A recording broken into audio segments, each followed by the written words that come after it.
की नगरी,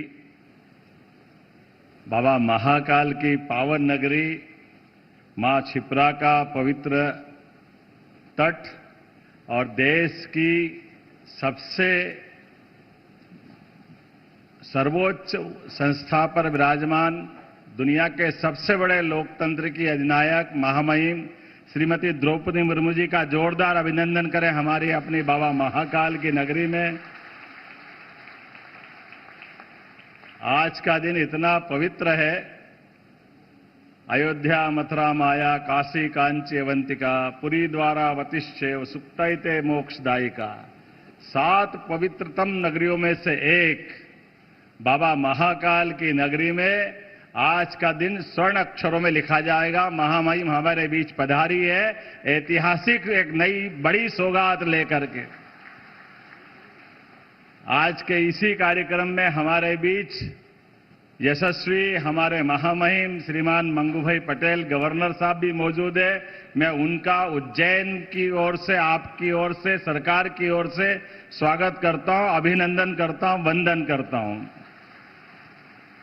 मंच पर ही विराजमान हमारे उप मुख्यमंत्री श्रीमान जगदीश देवड़ा जी, हमारे वरिष्ठ मंत्री श्रीमान कैलाश जी विजयवर्गीय जी, हमारे पीडब्ल्यू मंत्री श्रीमान राकेश सिंह जी, हमारे प्रभारी मंत्री गौतम टेटवाल जी, हमारे जल संसाधन मंत्री श्रीमान तुलसीराम सिलावट जी, हमारी राज्य मंत्री श्रीमती डॉक्टर प्रतिमा बागरी जी, इस अवसर पर मौजूद आप सब आगंतुक अतिथिगण, इस नगरी के सभी विकास के परिचायक भाइयों बहनों, पत्रकार साथियों, प्यारे मित्रों, आज त्रिकालदर्शी बाबा महाकाल के आंगन में हम सब के लिए तो ऐसा लग रहा कि दिवाली भी हो गई और होली भी हो गई। दोनों आनंद हमारे बीच बरस रहा है,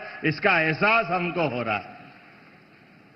हर युग में, हर काल में, हर समय जिसका अस्तित्व रहा, ऐसी पुण्य सलीला क्षिप्रा के किनारे स्थापित ये नगरी अवंतिका, जिसका हर युग में अस्तित्व रहा है और हर काल में अपने विकास के आयामों से सदैव लोगों की उत्कर्ष की परिचायक रही है।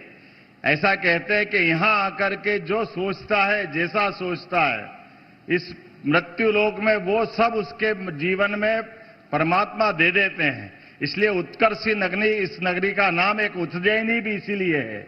और आज के इस अवसर पर हम सबका सौभाग्य है, जब हमारे महामहिम उज्जैन आई हैं तो वो केवल मंदिर या विकास के काम के लिए नहीं आई है, वो हमारी शिक्षा की नगरी को भी पवित्र करने आई है, जो 5000 साल पहले भगवान कृष्ण की शिक्षा नगरी के नाते से अलंकृत एक उसका बड़ा गौरव और सम्मान है।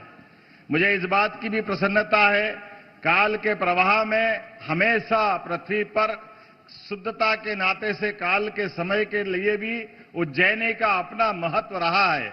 इसलिए काल की नगरी अर्थात महाकाल की नगरी, सबका समय नियत है, ना बढ़ेगा ना घटेगा।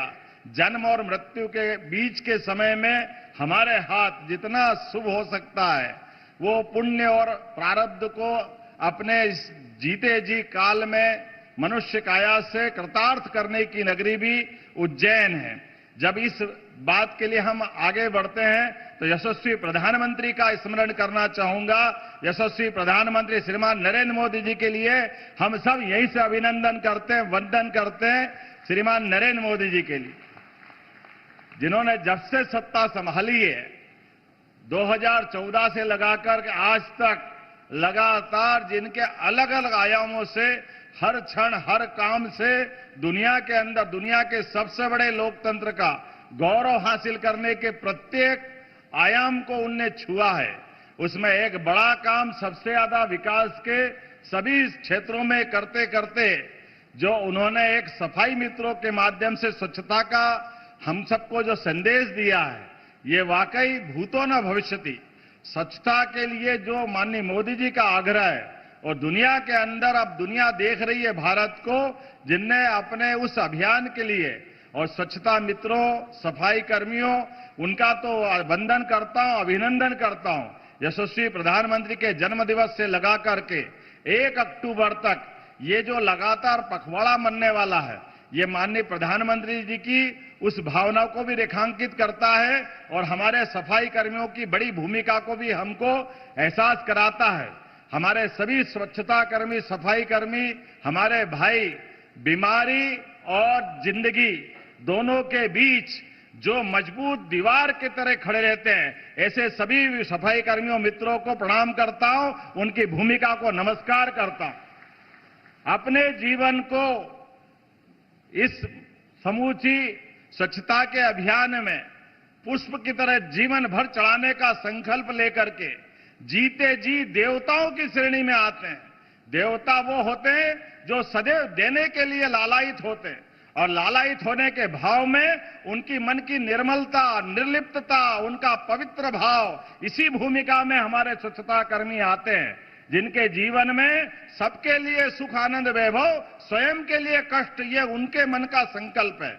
ऐसे में उनकी भूमिका छोटी नहीं होती है। मुझे गर्व है यशस्वी प्रधानमंत्री ने यह स्वच्छता का अभियान चलाया और लगातार चलाते चलाते हमारी भारत के अंदर की उन लंबी परंपरा को स्थापित किया जो वैदिक सभ्यता के काल से मनसा का वाचा कर्मणा की तरफ एहसास कराती है।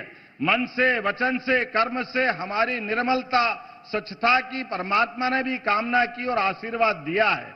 आज के इस अवसर पर सरकार के माध्यम से मैं सभी स्वच्छता कर्मियों को बधाई देना चाहूंगा। माननीय महामहिम को बताना चाहूंगा, हमने अपनी सरकार में एक गौरव पाया है यशस्वी प्रधानमंत्री के इस अभियान का। हमारा अपना मध्य प्रदेश देश के सभी प्रदेशों में दूसरे नंबर पर आया है। हमारा सबका सौभाग्य राज्य के नाते से, और आपके आशीर्वाद से हम प्रयास करेंगे हम नंबर 1 का स्थान भी हासिल करें। लेकिन एक और जानकारी भी देना चाहूंगा, दुनिया की भारत की सबसे स्वच्छ राजधानियों में से अगर किसी ने राज्य ने अपना स्थान या गौरव हासिल किया है, वो भी मध्य प्रदेश है, जो अपनी भारत की सबसे स्वच्छ राजधानी भोपाल को यह दर्जा मिला है। और एक और बड़ी बात, स्वच्छता से हमारा इतना मजबूत रिश्ता है।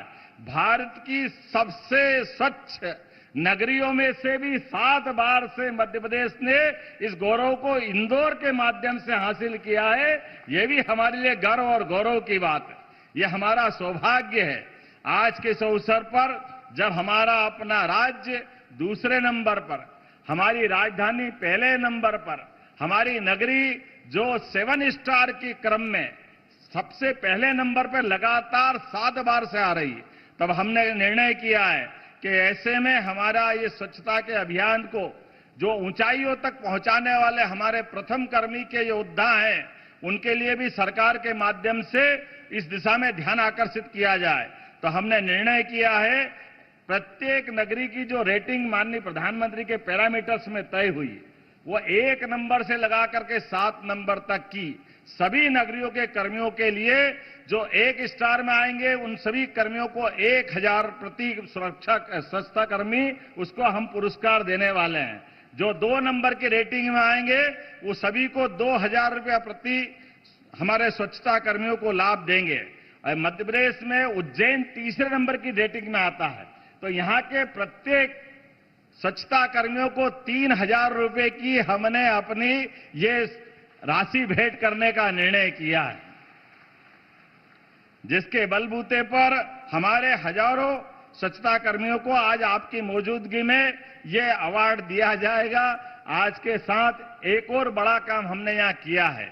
हमने मध्य प्रदेश की इस नगरी में बाबा महाकाल के महालोक बनने के बाद हमने तय किया कि मध्य प्रदेश में पाषाण की, पत्थर की प्रतिमा नहीं बनती थी और बड़े पैमाने पे धार्मिक नगरी में दूर दूर से लोग आते हैं।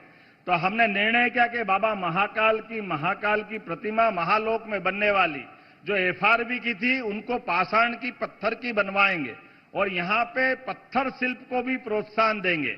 इसी नाते से हमने अपने इस उज्जैन में आज आपकी मौजूदगी से पत्थर शिल्प का भी काम प्रारंभ किया। भविष्य की दृष्टि से यहाँ राजस्थान के साथ मध्य प्रदेश भी उस गौरव को हासिल करेगा जिनके माध्यम से पत्थर शिल्प को भी प्रोत्साहन देंगे। आप जब महामहिम नीचे से आ रही थी, हमारे अपने पुष्पों के आधार पर भी पुष्प जो बाबा महाकाल के मंदिर पे चढ़ाए जाते हैं या बाकी अन्य स्थानों पे जो चढ़ाते हैं, ऐसे में वो पुष्प बाद में किसी के पैर में नहीं आए, भावनाओं का अपमान नहीं हो और पुष्प की हमारी वापस दोबारा रिसाइकल में क्या उपयोग हो सकता है। माननीय महामहिम से बहुत हमने प्रेम से आग्रह किया, उनने सबको प्रोत्साहन भी दिया। पुष्पों से अगरबत्ती बनाना, पुष्प से अलग अलग प्रकार की चीजें बनाना, ये भी उनने देखा है और हम बाकी के सारे मंदिरों पे ये क्रम जारी करने वाले हैं जिसके माध्यम से पुष्पों का भी बेहतर उपयोग हो सके। ये काम करते करते एक और बड़ा काम आज आपकी मौजूदगी में हो रहा है। हमारे लिए मध्य प्रदेश में आर्थिक राजधानी के नाते से इंदौर का अपना महत्व है और ये नगरी इंदौर की महारानी अहिल्याबाई का 300वां जन्मोत्सव चल रहा है। ऐसे में महारानी अहिल्याबाई को भी विनम्र श्रद्धांजलि देते हुए तत्समय की शासिका जिनके शासनकाल के लिए आज भी लोग नाम लेते रोमांचित हो जाते हैं, उत्साह, उमंग, धार्मिक श्रद्धा, अंदर से आदर की भावना निकलती, जिनके अपने 30 साल के शासनकाल में उनने जीवन के सब क्षेत्रों में एक हमारी वीरांगना किस प्रकार से शासन की सुव्यवस्था स्थापित करती है, इसका रिकॉर्ड उनने बनाया। नारियों की सेना बनाना, नारियों को प्रोत्साहन देने के लिए विधवा विवाह से लेकर नारी कल्याण की सारी योजनाओं को चलाना, कुशलता के साथ अपने दुश्मनों से निपटना, शासन की व्यवस्था के साथ बहनों के लिए आत्मनिर्भरता के लिए माहेश्वरी साड़ी का वस्त्र उद्योग उनने प्रारंभ किया। ऐसे में इंदौर से उज्जैन को जोड़ने के लिए 6 लेन की ये नई सड़क बनाने का निर्माण कार्य का शुभारंभ भी आपके करकमलों से होने वाला है। मैं आपको बधाई देना चाहता हूं, जोरदार अभिनंदन करें। 1630 करोड़ की लागत से आज की नवीन सड़क का आपके माध्यम से एक नया इतिहास लिखा जाएगा, जिसके माध्यम से न केवल इंदौर उज्जैन, अब हमारा अपना मालवा और मध्य प्रदेश बाबा महाकाल के कारण से, उधर आर्थिक राजधानी होने के कारण से केवल मध्य प्रदेश के लिए नहीं, अब पूरे देश से, और देश तो क्या दुनिया से लोग उज्जैन आते हैं। ऐसे में आने जाने के लिए ये 6 लेन विकास का नया कीर्तिमान बनाएगी, ये मैं अपेक्षा करता हूं और इस नाते से आपको धन्यवाद भी देता हूं, आपका अभिनंदन भी करता हूं, जिसके कारण से आपके आने मात्र से ये बड़ी सौगात उज्जैन और इंदौर के बंधुओं को मिलने वाली है। मेरी अपनी ओर से आज के इस अवसर पर मैं एक बार फिर मध्य प्रदेश सरकार के द्वारा चलाए जा रहे विविध कामों के साथ आपका आशीर्वाद सदैव हमको इसी प्रकार से मिलता रहेगा। मैं आपके लिए पुनः मध्य प्रदेश सरकार की ओर से वंदन करता हूं, अभिनंदन करता हूं, अपनी बात को समाप्त करता हूं। बोलिए महाकाल महाराज की। बहुत बहुत धन्यवाद माननीय मुख्यमंत्री जी स्वागत भाषण के लिए।